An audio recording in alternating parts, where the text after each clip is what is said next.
E se algumas de suas maiores lendas não fossem apenas encantadoras ou talentosas, mas também hilariamente, humanamente bobas? Hoje, vamos falar sobre lendas de Hollywood antigo que eram, na verdade, bobos, na vida real. Não somos nós que estamos dizendo isso. Essas eram as palavras de amigos próximos, reportagens da mídia e até de seus cônjuges. Johnny Weissmuller.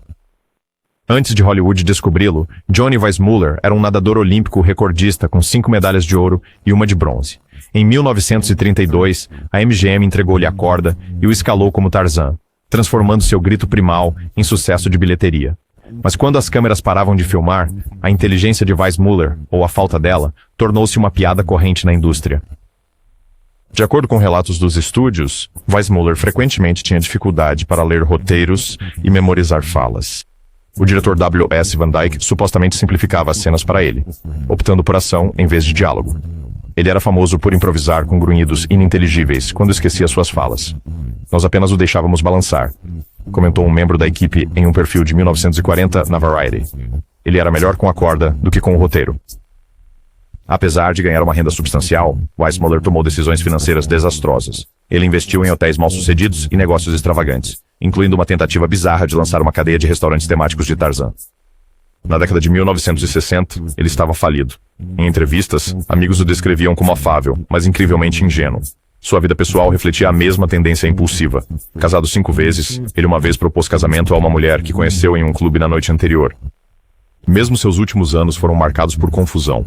Vivendo em um hotel em Las Vegas, ele supostamente vagava pelos corredores de roupão, ainda se chamando Tarzan. A fama deu-lhe imortalidade, mas também mascarou uma impressionante falta de consciência. Ed Wood.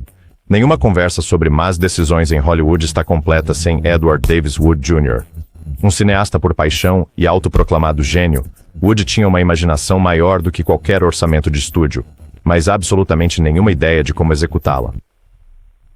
Seu filme de 1959, Plan 9 from Outer Space, é amplamente rotulado como o pior filme já feito. Ele escalou o envelhecido astro do cinema mudo Bela Lugosi pouco antes de sua morte, e depois o substituiu por um ator mais alto que cobria o rosto com uma capa. Os discos voadores eram pratos de papel em cordas. Wood insistia que era arte de alto nível. Colegas recordavam sua incapacidade de entender técnicas básicas de filmagem. Ele frequentemente filmava cenas inteiras sem verificar o foco, e seus roteiros estavam cheios de erros gramaticais e lógica confusa. O ator Paul Marco disse uma vez que Wood acreditava que cada linha que escrevia era puro Shakespeare.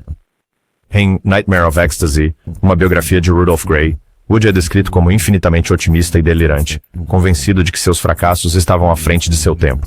Ele nunca reconheceu suas próprias limitações e frequentemente culpava os críticos por não entenderem. Ele morreu em 1978, sem dinheiro e esquecido, vivendo de uísque barato e sonhos datilografados. Só décadas depois, a fama cult o encontrou. Tarde demais para mudar o fato de que Ed Wood não era apenas um cineasta ruim. Ele era um homem completamente alheio ao fato de que não tinha as ferramentas para o império que ele achava que governava. Jayne Mansfield. Jayne Mansfield tinha um QI relatado de 163, falava 5 idiomas e tocava violino clássico, mas construiu toda a sua carreira interpretando a loira burra, um papel no qual se apoiou tanto que até os chefes de estúdio acreditavam que era real. A tragédia não era que ela carecia de inteligência, mas sim como ela usou a estupidez como arma para subir em degraus que eventualmente desmoronaram sob ela. Desde o momento em que surgiu na cena na década de 1950, Mansfield inundou os tabloides com façanhas escandalosas, problemas de guarda-roupa, banheiras cheias de champanhe e entrevistas temperadas com frases ousadas. Sua persona pública ofuscou qualquer potencial para atuação séria. Quando escalada para The Girl Can't Help It e Will Success Spoil Rock Hunter, os críticos descartaram sua atuação como paródia. Insiders da indústria, incluindo a biógrafa Martha Saxton, observaram que Mansfield frequentemente sabotava suas próprias chances de longevidade. Certa vez, recusou uma oferta de revival na Broadway porque não incluía exposição na televisão. No set de Promises, o primeiro filme convencional de nudez de Hollywood, ela focou mais no impacto do choque do que no desenvolvimento do personagem. Nos bastidores, sua vida entrou em um ciclo de decisões caóticas.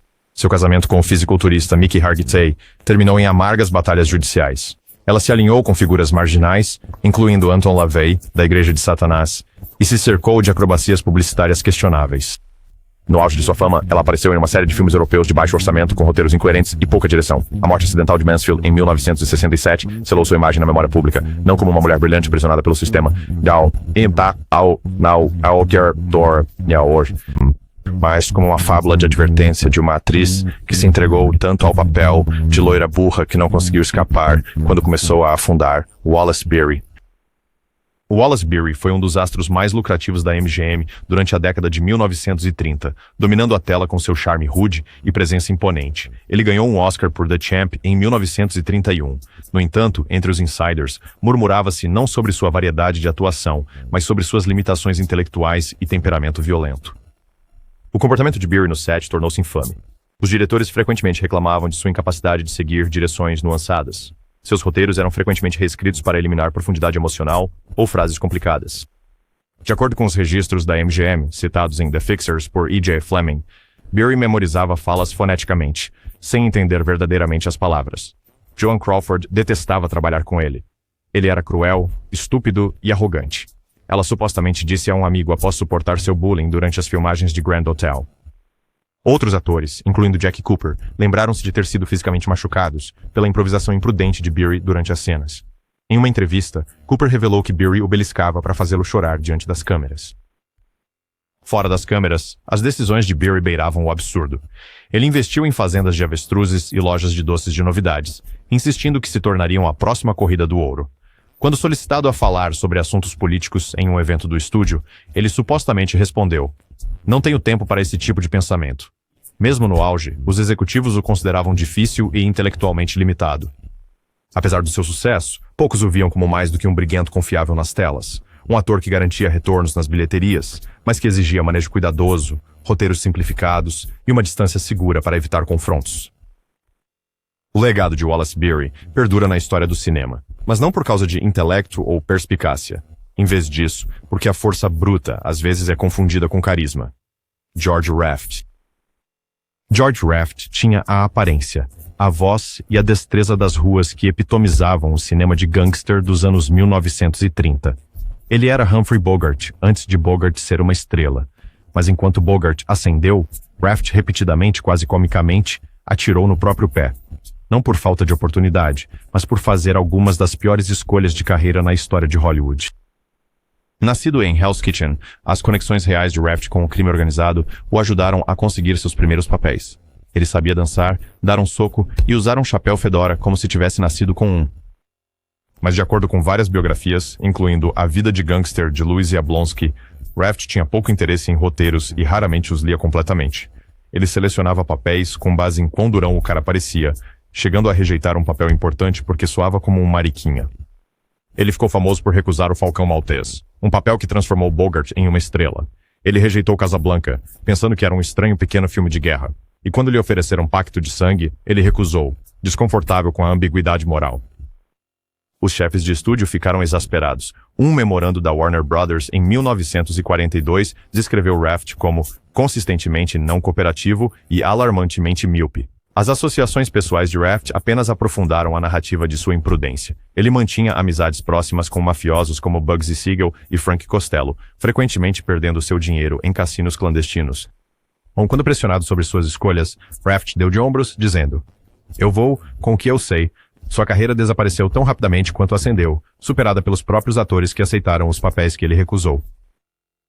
Nos anos 1960, ele fazia aparições em filmes de segunda categoria, sua promessa inicial há muito eclipsada por sua teimosia em não pensar além da superfície. George Raft não foi esquecido pelo que fez, mas por tudo que escolheu não fazer. Buster Crabbe, Clarence Linden.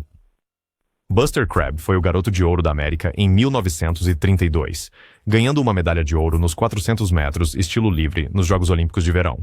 Com seu porte atlético e traços bem definidos, não demorou para Hollywood chamá-lo.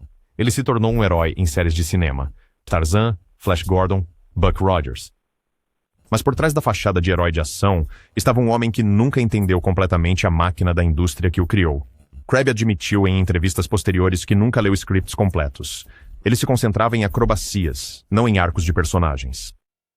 Em Flash Gordon, suas falas eram frequentemente dubladas na pós-produção, porque ele as errava durante as gravações. O diretor Frederick Stephanie teve que criar cenas com diálogo mínimo para garantir a continuidade. Apesar de seu sucesso repetido em séries de baixo orçamento, Crabb resistiu a se aventurar em papéis mais desafiadores. Ele recusou roteiros dramáticos, acreditando que o público não queria vê-lo como nada além de um homem de ação. Como o historiador de cinema Richard Benn observou em Serial Kings, Crabb nunca evoluiu porque achava que a evolução não era necessária. Seus investimentos refletiam uma lógica semelhante. Uma vez ele investiu seus ganhos em uma rede de franquias de piscinas para quintal, apenas para falir devido a disputas legais e problemas de manutenção. Quando lhe ofereceram um reboot de TV de Flash Gordon nos anos 1950, ele exigiu controle criativo, mas perdeu o interesse no meio do desenvolvimento, deixando os produtores aflitos. A queda de Crabb não foi escandalosa ou dramática. Foi marcada por uma recusa silenciosa em crescer. Ele permaneceu fiel à sua imagem muito depois de o público ter seguido em frente. Ele não era um tolo no sentido clássico, mas em um negócio que exigia adaptação, Buster Crabbe ficou preso em um ciclo de entradas chamativas e saídas sem graça. Esther Williams. Esther Williams criou um nicho brilhante para si mesma como a sereia de $1 milhão de Hollywood. Seus musicais aquáticos nas décadas de 1940 e 1950 encantaram o público com natação sincronizada, trajes luxuosos e saltos de grandes alturas coreografados como balé. Mas além do brilho e dos tanques de água, Williams tinha pouca compreensão ou preocupação com a mecânica de seu estrelato ou com a indústria cinematográfica em rápida mudança ao seu redor. Williams era atlética, charmosa e fotogênica, mas não era conhecida por sua curiosidade intelectual. Em suas próprias memórias, A Sereia de $1 Milhão, ela admitiu raramente ler seus roteiros antes de chegar ao set. Ela uma vez brincou: "Se não envolver uma piscina, não estou interessada." Diretores como Charles Walters frequentemente tinham que desenhar cenas em torno de suas capacidades físicas, em vez de qualquer talento dramático. Sua vida pessoal não era menos desordenada. Ela se casou 4 vezes, incluindo com Fernando Lamas, que famosamente insistiu que ela abandonasse sua carreira e se submetesse a ele. Ela concordou. Quando perguntada, em uma entrevista de 1984, por que permitiu, ela simplesmente disse: "Ele era forte." Gostava de forte. Amigos comentavam sobre sua falta de senso para negócios, especialmente quando ela recusava ofertas para a televisão, acreditando que o meio estava abaixo dela, mesmo quando seus papéis no cinema secaram. Williams também fez escolhas empresariais ruins. Sua linha de roupas de banho faliu devido à má gestão e estratégia de marketing falha. No final dos anos 1960, ela estava financeiramente insegura e lutava para voltar à atenção do público. Ela não sabia como reinventar-se ou engajar-se com novos públicos. Sua beleza e habilidades a levaram ao topo. Mas uma vez que os tanques de água da MGM secaram, sua relevância também secou. Esther Williams nunca foi acusada de ser pouco inteligente, mas era chocantemente indiferente a tudo que não brilhava na superfície. Em uma indústria baseada em reinvenção, ela permaneceu imóvel e desapareceu silenciosamente dos holofotes. Milton Berle. Milton Berle era um nome familiar na década de 1950, ganhando o apelido de Senhor Televisão por seu trabalho pioneiro na comédia de transmissão precoce. Ele era o rosto do Texaco Star Theater, atraindo mais de 80% da audiência nacional em seu auge. Mas apesar de seu sucesso monumental, Berle era notório por tomar decisões tolas e egocêntricas que corroíam tanto seu legado quanto sua credibilidade. Berle era conhecido por roubar piadas descaradamente de outros comediantes. Os roteiristas da equipe frequentemente reclamavam que ele reutilizava piadas antigas, às vezes de rotinas de vaudeville com 2 décadas de idade. Quando os executivos da CBS tentaram modernizar o programa, Berle se recusou. "Foi isso que me tornou famoso." Ele insistiu mesmo quando as classificações começaram a cair. Seu comportamento nos bastidores era errático.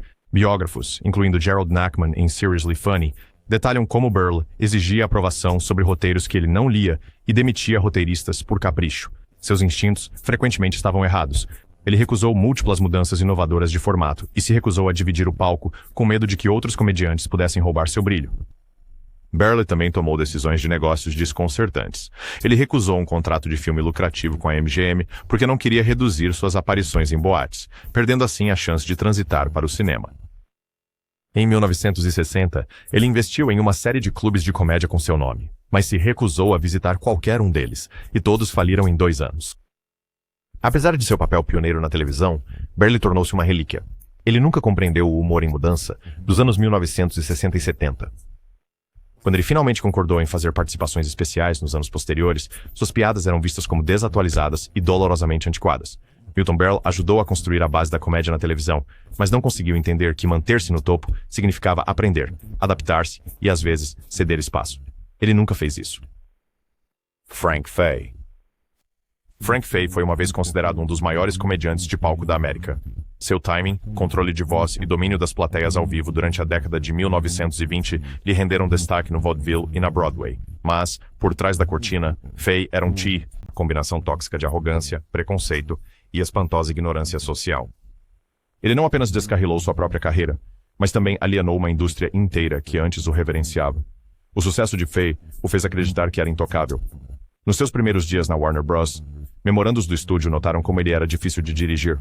Ele ignorava sinais, reescrevia roteiros sem permissão e zombava abertamente dos membros da equipe. George Burns uma vez o chamou de o homem mais engraçado que já existiu e o ser humano mais detestável que já conheci. Ball. Seu comportamento fora do palco era ainda pior. Ele expressava abertamente visões antissemitas e racistas, em uma época em que a maior parte de Hollywood, dirigida por magnatas de estúdios judeus, começava a se afastar do fanatismo aberto. Durante a Lei Seca, ele foi manchete por desvarios alcoólicos em clubes noturnos e foi preso várias vezes por conduta desordeira. Sua esposa, a atriz Barbara Stanwyck, eventualmente se divorciou dele, citando abuso físico e emocional. Fay recusou ofertas para aparecer em filmes sonoros após 1931, acreditando que os filmes falados eram inferiores. Quando ele finalmente aceitou um papel em God's Gift to Women, sua atuação foi tão rígida e desconexa que os críticos a destruíram. Dentro de uma década, ele estava inapto para trabalhar em cinema ou rádio.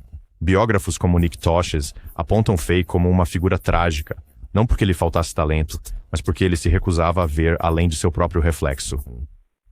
Na década de 1950, ele estava se apresentando em clubes de segunda categoria e dormindo em quartos alugados, com a indústria tendo coletivamente fechado suas portas para ele. A história de Frank Fay não é apenas uma de ignorância. É sobre o perigo de confundir aplausos com infalibilidade. William Frawley. William Frawley é lembrado principalmente por interpretar Fred Mertz em I Love Lucy, um papel que o gravou na história da cultura pop. Mas nos bastidores, Frawley era uma presença volátil e agressiva, cuja personalidade abrasiva e falta de autoconsciência frequentemente o tornavam seu próprio pior inimigo. Antes da televisão salvar sua carreira, Frawley era um ator de caráter em dificuldades ao longo das décadas de 1930 e 1940. Ele era conhecido nos estúdios por ser difícil de dirigir, frequentemente enrolando suas falas devido ao alcoolismo crônico. Diretores, incluindo Wesley Ruggles, supostamente se recusavam a trabalhar com ele após muitos erros de gravação. Certa vez, teve uma cena completamente removida de milagre na Rua 34, porque não conseguia permanecer sóbrio o tempo suficiente para entregá-la corretamente. Sua reputação quase lhe custou o papel em I Love Lucy. Lucille Ball inicialmente se opôs à sua escolha, citando seu comportamento errático e bebedeiras. Desi Arnaz acabou concordando em trazê-lo sob condições estritas. Frawley tinha que permanecer sóbrio no set e chegar na hora. Surpreendentemente, ele conseguiu. Mas fora do set, seus velhos hábitos ressurgiam. Ele era conhecido por começar brigas em bares e foi banido de vários lounges de Hollywood por comportamento perturbador. Frawley tinha pouca paciência para modernizar sua arte. Ele zombava das aulas de atuação e ensaios, uma vez dizendo a um colega mais jovem: "Se você precisa praticar, não deveria estar neste negócio." Sua arrogância e falta de adaptabilidade fecharam muitas portas. Quando I Love Lucy acabou, os produtores hesitaram em escalá-lo para algo substancial, temendo que ele recaísse em antigos padrões. Embora fosse um talentoso comediante, William Frawley frequentemente confundia franqueza com sabedoria e desafio com força. Ele se apoiou em um único grande papel, mas nunca entendeu o quão perto esteve de perder tudo, simplesmente porque se recusava a evoluir, ouvir ou assumir responsabilidade por si mesmo. Jean Arthur. Jean Arthur possuía uma das vozes e personalidades mais distintas no cinema dos anos 1930 e 40. Com sua voz rouca e olhos expressivos, ela brilhou em clássicos como Mr. Smith Goes to Washington e Mr. Deeds Goes to Town. No entanto, por trás desse charme, estava uma mulher que passou grande parte de sua carreira fugindo da fama, da imprensa e muitas vezes de seu próprio sucesso. Arthur tinha um medo bem documentado de falar em público e de interações sociais. Mas mais preocupante era sua incapacidade, ou falta de disposição para navegar nas funções básicas da indústria cinematográfica. Ela recusava entrevistas à imprensa, rejeitava aparições públicas e raramente se envolvia com os chefes do estúdio. Segundo Frank Capra, ela saía por saídas traseiras e às vezes desaparecia entre os projetos, evitando contato por meses. Sua ansiedade beirava a sabotagem profissional. Durante as filmagens de The More the Merrier, Arthur supostamente teve colapsos por causa da iluminação e dos figurinos, e insistiu em filmar sem que os membros da equipe assistissem. O diretor George Stevens teve que reconstruir cenários inteiros para acomodar seu desconforto. Apesar de ter sido indicada ao Oscar, Arthur mais tarde descreveu o filme como uma experiência miserável. Ela também recusou papéis importantes que poderiam ter mantido seu estrelato. Ela recusou His Girl Friday, It's a Wonderful Life, e até partes escritas especificamente para ela. Quando o filme da Columbia Pictures ofereceu-lhe uma extensão de contrato em 1944, ela recusou em favor de uma semi-aposentadoria, retirando-se para seu apartamento sem um plano claro. Arthur eventualmente voltou a ensinar interpretação no Vassar College nos anos 1960. Mas mesmo assim, os estudantes relataram que ela era muitas vezes evasiva, enigmática e emocionalmente distante. Seu brilhantismo era real, mas seu distanciamento também. Jean Arthur não caiu em desgraça por falta de talento. Ela se afastou porque não conseguia ou não queria funcionar no mundo que a fez uma estrela. Rod Steiger. Rod Steiger ganhou aclamação da crítica por suas atuações intensas e sombrias em filmes como Ralodo no Cais, O Homem do Prego e No Calor da Noite. Ele ganhou um Oscar e trabalhou com alguns dos maiores diretores de sua época, mas sua extrema devoção ao método de atuação, combinada com sua volatilidade emocional e pobre julgamento profissional, o transformaram em um aviso dentro da indústria. A abordagem de Steiger para atuar era imersiva, tão imersiva que frequentemente alienava os colegas de elenco. No set de Dr. Zhivago, o diretor David Lean teria entrado em conflito com Steiger por sua recusa em ensaiar cenas sem preparação. Steiger insistia em entrar em um estado psicológico antes de filmar, às vezes atrasando a produção por horas. Omar Sharif descreveu trabalhar com ele como emocionalmente exaustivo. Seu perfeccionismo frequentemente cruzava a linha para autossabotagem. Ele recusou o papel de Patton, uma performance que mais tarde rendeu a George C. Scott um Oscar, porque achava que o roteiro carecia de sutileza emocional. Ele também rejeitou O Poderoso Chefão, dizendo que era muito comercial. Ele mais tarde admitiu se arrepender de ambas as decisões, mas continuou a evitar papéis convencionais em favor de projetos menores e menos coerentes, que ofereciam liberdade criativa. Em entrevistas, Steiger frequentemente culpava a indústria por não entendê-lo, mas colegas lembravam de suas mudanças de humor erráticas e recusa em comprometer-se. O diretor Sidney Lumet disse uma vez: Rod era brilhante, mas ele tornava as coisas mais difíceis do que precisavam ser para todos. Em seus últimos anos, Steiger lutou com depressão e instabilidade financeira, aparecendo em filmes estrangeiros de baixo orçamento e episódios de televisão apenas para se sustentar. Ele acreditava que era incompreendido, mas nunca percebeu como seus próprios ideais rígidos e senso de autoimportância o afastavam de oportunidades. Seu talento era imenso, mas tornou-se uma prisão criada por ele mesmo. Earl Holliman. Earl Holliman entrou em Hollywood com a promessa de uma longa e constante ascensão. Ele ganhou um Globo de Ouro por The Rainmaker em 1956 e estrelou ao lado de lendas como Elvis Presley e John Wayne. No entanto, apesar de seu ímpeto inicial e presença inegável na tela, a carreira de Holliman estagnou. Aqueles que trabalharam com ele o descreveram como simpático, mas limitado, um homem que nunca compreendeu totalmente a importância da reinvenção. Memorandos de estúdio do final dos anos 1950 revelam a relutância de Holliman em se desafiar. Ele recusou repetidamente papéis que exigiam trabalho de sotaque ou complexidade emocional, insistindo que era mais adequado para caras americanos típicos. Quando foi abordado para o papel em Judgment at Nuremberg, ele recusou, citando que era muito político.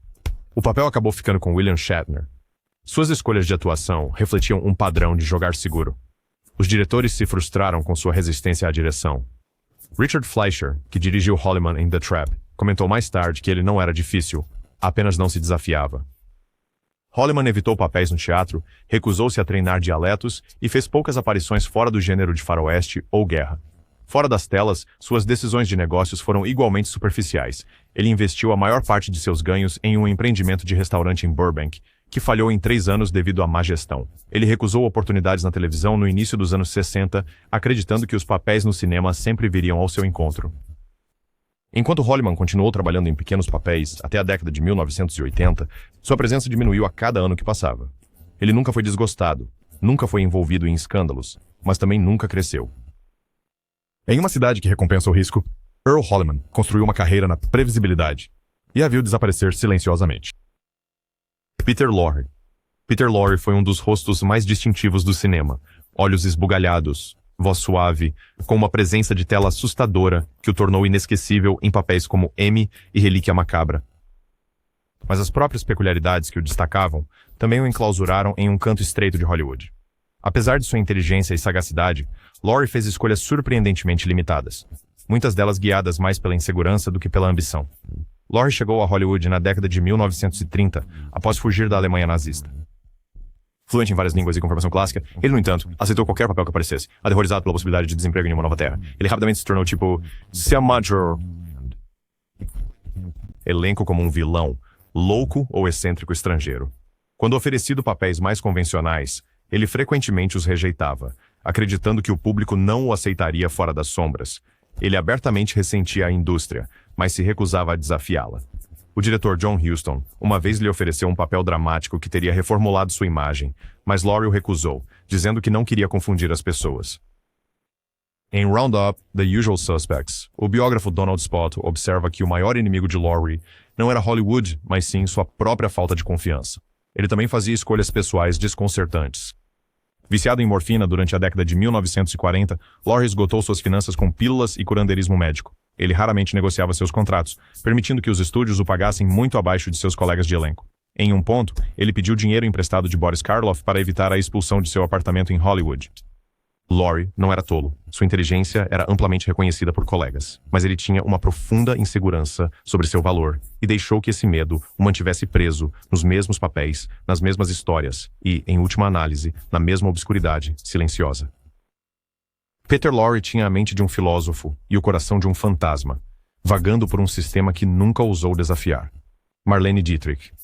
Marlene Dietrich era muitas coisas: sedutora, misteriosa, imponente. Ela cativou o mundo em O Anjo Azul e Marrocos, sua imagem cuidadosamente criada pelo diretor Joseph von Sternberg. Mas por trás das câmeras, Dietrich construiu uma atuação muito mais cativante do que qualquer papel que interpretou. Ela se envolveu em ignorância estratégica, fingindo simplicidade, até estupidez, para navegar por uma indústria que a queria sedutora, mas silenciosa. Registros de estúdio da Paramount na década de 1930 revelam que Dietrich frequentemente fingia não entender inglês durante disputas contratuais, embora fosse fluente. Quando pediam sua opinião sobre política, ela desconversava, alegando saber muito pouco sobre o assunto. Ela permitia que diretores homens moldassem sua iluminação, movimentação e até a entrega dos diálogos, cultivando uma persona de conformidade passiva. Em particular, ela era tudo menos isso. Suas cartas, agora preservadas na Biblioteca Estadual de Berlim, revelam uma mente aguçada. Mas Dietrich escolheu não projetar essa inteligência publicamente. Os homens têm medo de mulheres inteligentes, ela disse uma vez a um jornalista. Eles preferem um sussurro a uma frase. Essa ingenuidade calculada teve um custo. À medida que o sistema de estúdios enfraqueceu na década de 1950, Dietrich tinha poucas opções. Ela não se havia cultivado como produtora, diretora ou escritora. Ao contrário das contemporâneas, como Bette Davis ou Katharine Hepburn, ela não tinha um plano alternativo. Ela fez turnês como cantora, coberta de lantejoulas, cantando velhos clássicos.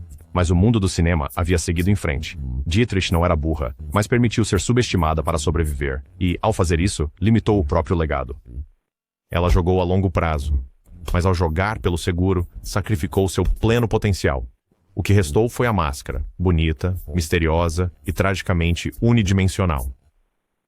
Tony Curtis. Tony Curtis saiu de uma infância difícil em Nova York para se tornar um dos galãs mais reconhecíveis de Hollywood.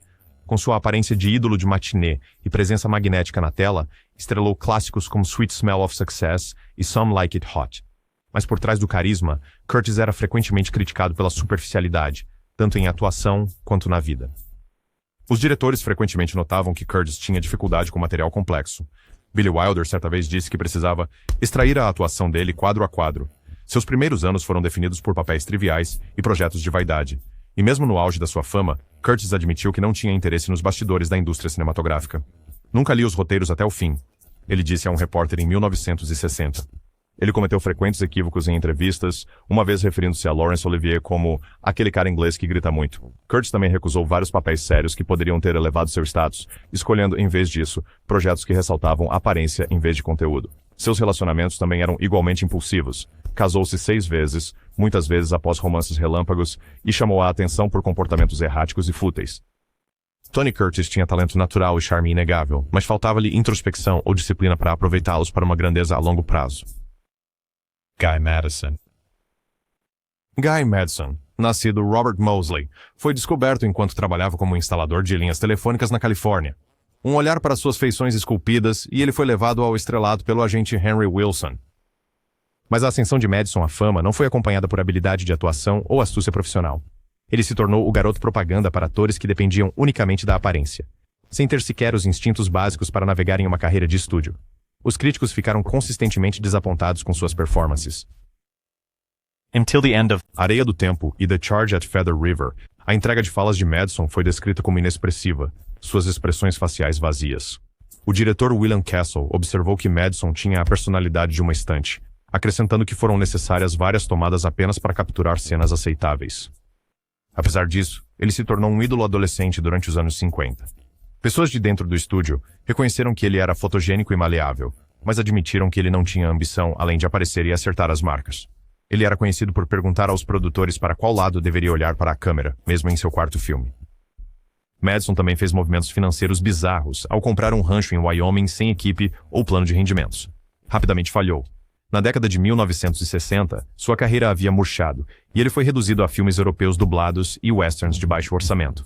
Guy Madison teve todas as oportunidades, mas não tinha ideia do que fazer com elas.